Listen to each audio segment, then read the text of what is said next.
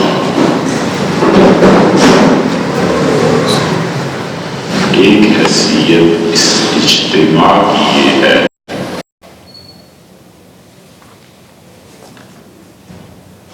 کہ وہ سب جمع ہوتے ہیں اور جس کا انتقال ہو گیا اس کے لیے ثواب، اس کا ہدیہ اور تحفہ وہ بھیجتے ہیں۔ کیا حضرت رسالت پناہ صلی اللہ علیہ وسلم کے دور میں ایسے ہوتا تھا؟ نہیں ہوتا تھا، اور نہ ہی صحابہ کرام رضی اللہ عنہم اس سے زیادہ واقف تھے۔ یہ رجحان بعد میں بڑھا اور وہ مسائل جو وقت کی تبدیلی کے ساتھ شریعت کا ایک حصہ قرار پائے، ان میں سے ایک یہ ہے۔ ایصال ثواب کے سلسلے میں سب سے زیادہ وسعت وہ حنفی فقہا کے ہاں ہے۔ حنبلی، شافعی یہ حضرات کہتے ہیں کہ جن چیزوں کی اجازت رسول اللہ صلی اللہ علیہ وسلم دے کر گئے تھے، ایصال ثواب فقط ان چیزوں میں۔ مثلاً حضرت رسالت پناہ صلی اللہ علیہ وسلم نے فرمایا تھا کہ ایصال ثواب کی خاطر تم ایسا علم چھوڑ کے جاؤ جو تمہارے بعد چلتا رہے سلسلہ۔ ایک جگہ ارشاد فرمایا کہ تم میں سے کسی انسان نے کوئی کتاب چھوڑی، تحریر کی یا اسے پرنٹ کرایا یا جیسے بھی اس نے علم کو محفوظ کیا، تو یہ صدقہ جاریہ ہے تمہارے لیے جب تک کہ اللہ کو منظور۔ ایک جگہ آپ نے فرمایا کہ پل بناؤ، پل بنانا صدقہ جاریہ۔ اب بھی ایسی کئی جگہیں ملیں گی جہاں پر پل نہیں ہے، دریا چڑھ جائے، نالے میں طغیانی آ جائے، لوگ عبور نہیں کر سکتے، تو فرمایا پل بنایا کرو۔ ایک اور مقام پہ ارشاد فرمایا کہ کنویں کھدواؤ، جہاں پانی کی دقت ہے وہاں۔ کہنے کو تو یہ اسلام آباد ہے، لیکن پانی کی ایسی شدید قلت ہوتی ہے کہ لوگ ایک ایک بوند کو ترس جاتے ہیں۔ کتنے ٹینکر منگوائیں اور کب تک منگوائیں؟ فرمایا کنویں کھدواؤ۔ اسی طرح یہ جتنے مواقع ارشاد فرمائے، شافعی اور حنبلی کہتے ہیں کہ بس یہی ایصال ثواب۔ اہل تشیع کے ہاں اور حنفی فقہا کے ہاں دونوں مسالک کیسے ہیں کہ وہ کہتے ہیں ہر وہ نیکی جو ہمارے پاس ہے، تم اس نیکی کو کسی دوسرے کو دو، تمہیں اختیار۔ اسی لیے وہ کہتے ہیں کہ قرآن پاک کا پڑھنا، اس کا پڑھانا، یہ سب ایصال ثواب میں داخل ہے، کوئی اس پہ اعتراض نہیں ہو سکتا۔ کچھ علماء کا خیال یہ ہے کہ ایسے مل بیٹھنا، قرآن پاک پڑھنا، یہ چونکہ اصلاً سنت سے ثابت یہ طریقہ نہیں ہے، تو اس لیے اجتماع نہ کیا جائے۔ اس زمانے میں ایسے مسائل کو نہیں چھیڑنا چاہیے، غنیمت جانیے اس آخری دور کو، اور کوئی طریقہ ایسا جس سے لوگ دین کے قریب آئیں وہ زیادہ قابل ترجیح، غنیمت جاننا چاہیے۔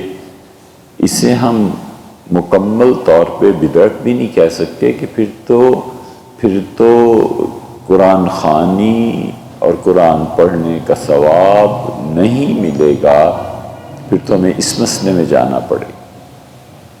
اس لیے دین کے آثار، دین کی باتیں اور وہ چیزیں جن سے خدا سے تعلق ظاہر ہوتا ہے، ان چیزوں کو قائم رکھنا چاہیے۔ حضور اقدس صلی اللہ علیہ وسلم کئی مرتبہ فرماتے تھے کہ میرا جی چاہتا ہے میں یہ کام کروں، اس لیے نہیں کر رہا کہ پبلک کیا کہے گی، لوگ کیا کہیں گے۔ جو چیز فرض اور واجب تھی وہ ضرور کرتے تھے، کبھی پرواہ نہیں کہ لوگ کیا کہیں، لیکن جس چیز میں گنجائش تھی فرمایا چھوڑو اس کو۔ حج کیا اور حج کے بعد ارشاد فرمایا کہ عائشہ یہ جو بیت اللہ بنا ہوا ہے نا، اس کے آگے حتیم، میں اگر اسے تعمیر کرتا تو میرے جد امجد سیدنا ابراہیم علیہ السلام نے جن بنیادوں پر اسے بنایا تھا میں دوبارہ بناتا، اور اس کی چوکی کو نیچے لے آتا زمین پہ، اور اس کے دروازے، ایک تو اب جو موجودہ دروازہ ہے، فرمایا پچھلا دروازہ بھی میں کھلوا دیتا۔ پھر فرمایا کہ میرا جی تو چاہتا ہے عائشہ ایسے کروں، لیکن میں اس لیے نہیں کرتا کہ مکہ والے کہیں گے لوگ کل ہمارا دین بدل دیا تھا، آج خدا کا گھر توڑ دیا۔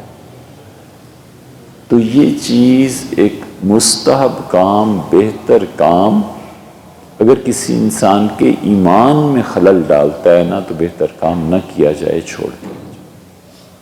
اس لیے غنیمت ہے اب بھی جو مسلمان مل بیٹھتے ہیں، ایصال ثواب کرتے ہیں، ان چیزوں میں کسی کی بھی مخالفت کرنا اور ایسے مسائل بیان کرنا بھی ٹھیک نہیں۔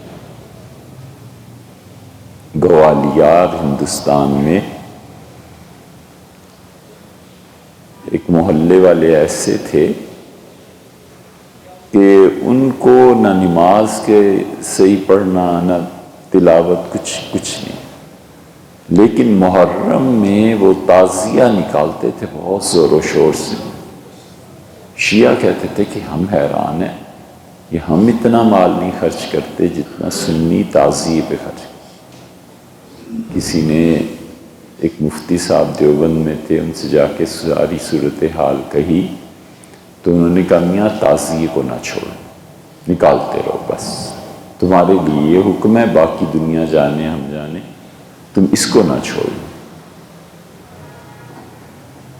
ان کے شاگرد بہت حیران ہوئے کہ حضرت یہ تعزیہ تو جائز نہیں، حرام ہے، یہ وہ، آپ نے یہ کیا کہہ دیا؟ ان کا بچوں اس لیے کہہ دیا کہ ان کا دین، سنی ہونا، شریعت پہ چلنا، یہ سب اس تعزیے کے ساتھ محبت کی وجہ سے۔ وہ یہ بھی چھوڑ دیں اور خالص ہندوؤں کے طرز اور رسوم اختیار کر لیں تو اسلام کا کیا بنا؟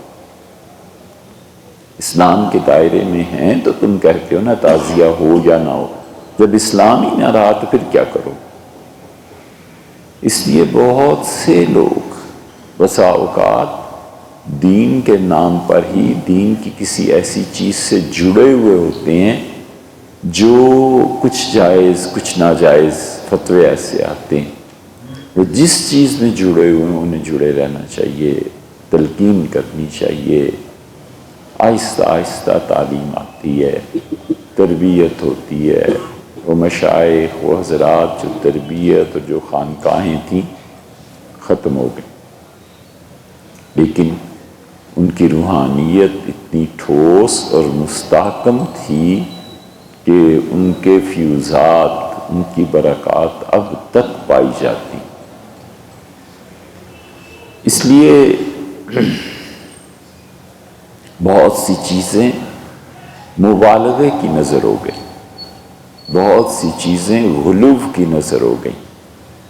بالکل ٹھیک ہے، قبر کچی ہونی چاہیے، حضور اقدس صلی اللہ علیہ وسلم نے اسی کی تلقین فرمائی.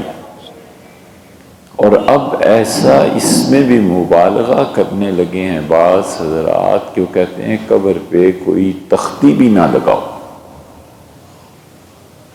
اور وہ نہیں جانتے کہ سیدنا عمر رضی اللہ عنہ کے زمانے کے صحابہ رضی اللہ عنہ ان کی قبر پر بھی تختی لگتی.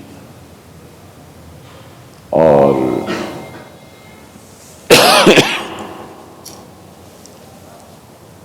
31 ہجری سیدنا عثمان رضی اللہ عنہ کا جو دور تھا، اس میں ایک صحابی رضی اللہ عنہ ان کی قبر بنی جب بقیع میں تو تختی لگائی گئی اور اس پہ لکھا ہوا تھا کہ میں فلاں ابن فلاں صحابی ہوں اور جو بھی میری قبر سے گزرے چاہیے کہ میرے لیے ایصال ثواب کرے. اب یہ پتہ چلا 1930 میں ایشیاٹک رائل سوسائٹی انہوں نے جنت البقیع میں کھدائی کی. وہ دور ایسا تھا جب سب توڑ پھوڑ کے برابر کر رہے تھے. تو جب وہ کہتے ہیں ہم 4 میٹر نیچے پہنچے تو ایک اور قبر برآمد ہوئی. اس پہ لکھا ہوا دیکھا کہ ام المومنین حضرت ام سلمہ رضی اللہ عنہا کی قبر ہے. تو شروع زمانے سے مسلمان قبروں کی نشاندہی کرتے. جب غفلت بڑھی اور جب مسلمانوں میں اپنی قبروں کو محفوظ کرنے کی صلاحیت نہیں رہی تو اس پہ اس وقت کے فقہا نے کہا کہ جو بہت اللہ کے نیک بندے سادات اور اولیاء کرام ان کی قبر پہ اگر گنبد بنا دیا جائے تاکہ لوگ احساس کریں کہ یہ بزرگ ہستی ہیں اور پاؤں سے روندے نہیں، بارش انہیں بہا کر نہ لے جائے ان آثار کو، تو یہ جائز. یہ عثمانی علماء نے فتویٰ دیا تھا.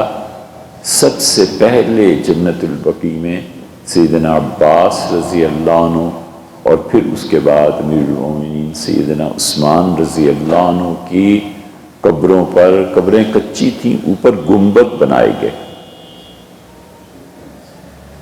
بعض صحابہ رضی اللہ عنہ منع کیا، بعض نے کہا ٹھیک. تو اس لیے ایسے مسائل جب ہم انہیں سنت اور بدعت کے درجے میں بحث کے لیے لاتے ہیں، حد الوسع لوگ جس چیز سے جڑے ہوئے ہیں بس جڑے ہیں، اللہ کا دین قائم. آج ہم جو جمع ہیں پورے شرح صدر کے ساتھ، ہمیں تو بالکل ہم جاتے بھی ہیں فاتحہ ایصال ثواب کرنا، دعا مانگنا تاکہ ہمارے لیے بھی بعد میں کوئی دعا مانگتا ہے. اللہ تعالیٰ کی ایک عادت سمجھنی چاہیے. خدا کی عادت یہ ہے کہ جو بھی اس کے لیے کوئی نیکی کرتا ہے وہ اتنا غیور ہے کہ قبول کر لے تو جواب اس سے پہلے آ جاتا ہے. اللہ کسی کی نیکی کو ضائع نہیں کرتا اور اس کا احسان بھی نہیں رہنے دیتا اپنے اوپر. اچھا تم نے میرے لیے یہ کیا ہے، میں تمہارے لیے اس سے بڑھ کے کر دوں گا، اور ہمیشہ کرتا ہے. اللہ کو نیکی کی قبولیت کے لیے کوئی جبر تھوڑا ہی ہے. حتیٰ کہ ہم جو ایصال ثواب کرتے ہیں، آپ اندازہ کیجئے کہ اس بات سے کہ اللہ اس کے جواب میں میت کو تو نفع ہوتا ہی ہوتا ہے، اس ایصال ثواب کے کرنے والے تک کو بخش دیتا ہے. حدیث میں آیا ہے، فرمایا جنازے میں جاؤ، اور رسول اللہ صلی اللہ علیہ وسلم فرمایا 6 انعام تمہیں ملتے ہیں جنازے پہ جانے کے. 6 طرح سے اللہ کی طرف سے رحمت برستی. اس میں سے ایک یہ فرمایا کہ اللہ اس میت کو کہتا ہے، اس روح کو، کہ تو اتنا پاک ہے، اتنا اچھا ہے، تو ہمیں اتنا پسند آیا کہ جو تیرے مہمان آئے تھے جنازے کے لیے، ہم نے تمہاری تو کیا، ان سب کی تمہارے جنازے کی وجہ سے بخشش کر. یہ مہمان تھے تمہارے، ہم نے ان کو بھی عزت دی ہے، ان کی مغفرت فرما دی، ان کے گناہ معاف کر دیے. اس لیے ہمیشہ ایصال ثواب، جنازہ، تدفین، اب دفن سے پہلے ہی چلے آتے ہیں کئی مرتبہ لوگ، مصروفیات بھی، معذور بھی، اور کبھی کبھی محض سستی ہوتی ہے، نہیں کرنی چاہیے. رسول اللہ صلی اللہ علیہ وسلم نے کہا یہ جو مٹی تم قبر پہ ڈالتے ہو نا، یہ مٹی کل قیامت میں تمہارا نامہ اعمال میں وزن ڈال دے گی. یہ مٹی ایسے ہی نہیں ہے، جو بھی قبروں پہ مٹی ڈالتا ہے یہ چیز قیامت میں اس کے کام آئے گی. یہ رسول اللہ صلی اللہ علیہ وسلم نے بتایا کہ قبروں کی لوگ حفاظت کریں، لوگ ایصال ثواب کریں، اور جو جو چیزیں، سب سے اچھی چیز تو یہی ہے جو فرمائی کہ کوئی ایسا کام کر دو کہ ہمیشہ کے لیے اسے ثواب پہنچتا ہے. اسی لیے فرمایا کہ جنت میں درجہ بلند کیا جاتا ہے، اور وہ کہتا ہے کہ اے رب میرے تو اعمال ختم ہو گئے. اللہ فرماتے ہیں ولد صالح یدعو لک، یہ جو تیرا نیک بیٹا ہے نا، وہ تمہارے لیے دعا مانگتا ہے، اور اس کی دعا کو قبول کر کے ہم تمہارے درجے بڑھا دیتے ہیں. اللہ کا قرب اور اللہ کے یہاں درجات تھوڑی، کوئی کمی ہے کسی چیز کی؟ تو اس لیے ہمیں چاہیے یہ کام کرتے رہیں. اللہ تعالیٰ مغفرت فرمائے مرحوم کی، اور آفتاب صاحب کے بھائی ان کے انتقال پر جو ان کو اور گھر والوں کو صدمہ ہوا ہوگا، اللہ تعالیٰ اس کو بھی سہنے کی توفیق دے اور خدا اس کو قبول کرے. اصل چیز تو اللہ کی قبولیت.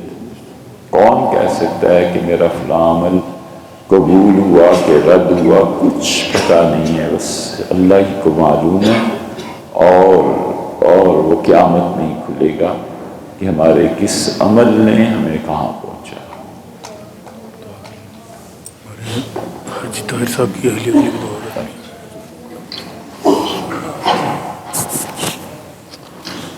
یہاں حاجی طاہر صاحب جمعے کے لیے تشریف لاتے ہیں. لاتے تھے اب تو جی ہاں، مسجد کے بزرگ رہے اور پھر امریکہ چلے گئے، جاتے آتے رہتے. ان کی اہلیہ کا انتقال ہو گیا، ان کے لیے بھی دعا کریں اور تمام مرحومین کے لیے. بسم اللہ الرحمن الرحیم، الحمدللہ رب العالمین، الرحمن الرحیم، مالک یوم الدین، ایاک نعبد و ایاک نستعین، اهدنا الصراط المستقیم صراط الذین انعمت علیہم غیر المغضوب علیہم ولا الضالین. بسم اللہ الرحمن الرحیم، قل هو اللہ احد اللہ الصمد لم یلد ولم یولد ولم یکن له کفوا احد. بسم اللہ الرحمن الرحیم، قل هو اللہ احد اللہ الصمد لم یلد ولم یولد ولم یکن له کفوا احد. بسم اللہ الرحمن الرحیم، قل هو اللہ احد اللہ الصمد لم یلد ولم یولد ولم یکن له کفوا احد. اے اللہ تمام مرحومین کی مغفرت فرما. اے پروردگار عالم، سب سے پہلے تو ہماری خطاؤں کو معاف فرما. اے اللہ ہم سے درگزر فرما، اور اے اللہ ہماری مغفرت فرما. اے اللہ اس کے بعد جو دنیا سے تمام مسلمان جو اللہ تیری وحدانیت کی گواہی دیتے تھے اور رسالت پر کی گواہی دیتے تھے، اللہ ان سب کی مغفرت فرما. اے اللہ ہمارے آباء و اجداد کی، ہمارے اساتذہ کی، ہمارے مشائخ کی، اللہ جس کسی نے ہم پہ کوئی بھی احسان کیا ہے، اللہ ان سب کی مغفرت فرما. اے اللہ انہیں اس احسان کا اچھے سے اچھا بدلہ دے۔ اے پروردگار جن لوگوں کے لیے ہم جمع ہوئے ہیں، طاہر صاحب کی اہلیاں ہیں، آفتاب صاحب کے بھائی ہیں، اللہ ان کو بھی جنت میں اعلیٰ مقامات نصیب فرما۔ اللہ ان کی غلطیوں سے درگزر کر، اور اے پروردگار تیری مخلوق میں کون ایسا ہے جس سے نافرمانی نہ ہوئی ہو، لیکن اللہ تو ہمیشہ معافی مانگنے والوں کو معاف فرما دیتا ہے۔ اللہ ہم اپنے قصوروں کا اعتراف کرتے ہیں، اللہ ان مرحومین کے حق میں کوئی کوتاہی ہو گئی ہو اس کا بھی اعتراف، اللہ ان کوتاہیوں کو معاف فرما، اللہ ان کی کوتاہیوں سے درگزر فرما، اللہ ان کے ذمے کوئی حق کوئی چیز تیری باقی رہ گئی، اللہ انہیں معاف فرما، اے اللہ انہیں معاف فرما، اے اللہ ان کی اور ان کے آباء و اجداد کی بھی مغفرت فرما، اللہ انہیں حضور صلی اللہ علیہ وسلم کی شفاعت مبارکہ سے قیامت میں متمتع فرما، اے اللہ حوض کوثر پہ حاضری نصیب فرما، اللہ ہمیں اور انہیں حضور صلی اللہ علیہ وسلم کے جھنڈے تلے اٹھنے کی توفیق عنایت فرما، اے اللہ حضرت رسالت پناہ صلی اللہ علیہ وسلم نے جو چیزیں کہیں اور جو حق ان کے ہم نے پورے نہیں کیے، اللہ اسے بھی پورا فرما دے۔ بس اللہ ہم سب زندوں اور مردوں کے ساتھ اپنی رحمت کا معاملہ فرما، اللہ آخرت میں تیری رضا اور اے اللہ جنت میں داخلہ مطلوب ہے، پروردگار ہم سب کو اس کا مستحق بنا دے۔ اللہ ہم مستحق نہیں ہیں لیکن تیری رحمت میں بڑی وسعت ہے، اللہ مہربانی اور رحمت کا معاملہ فرما۔ سبحان ربک رب العزت عما یصفون وسلام علی المرسلین والحمد للہ رب العالمین۔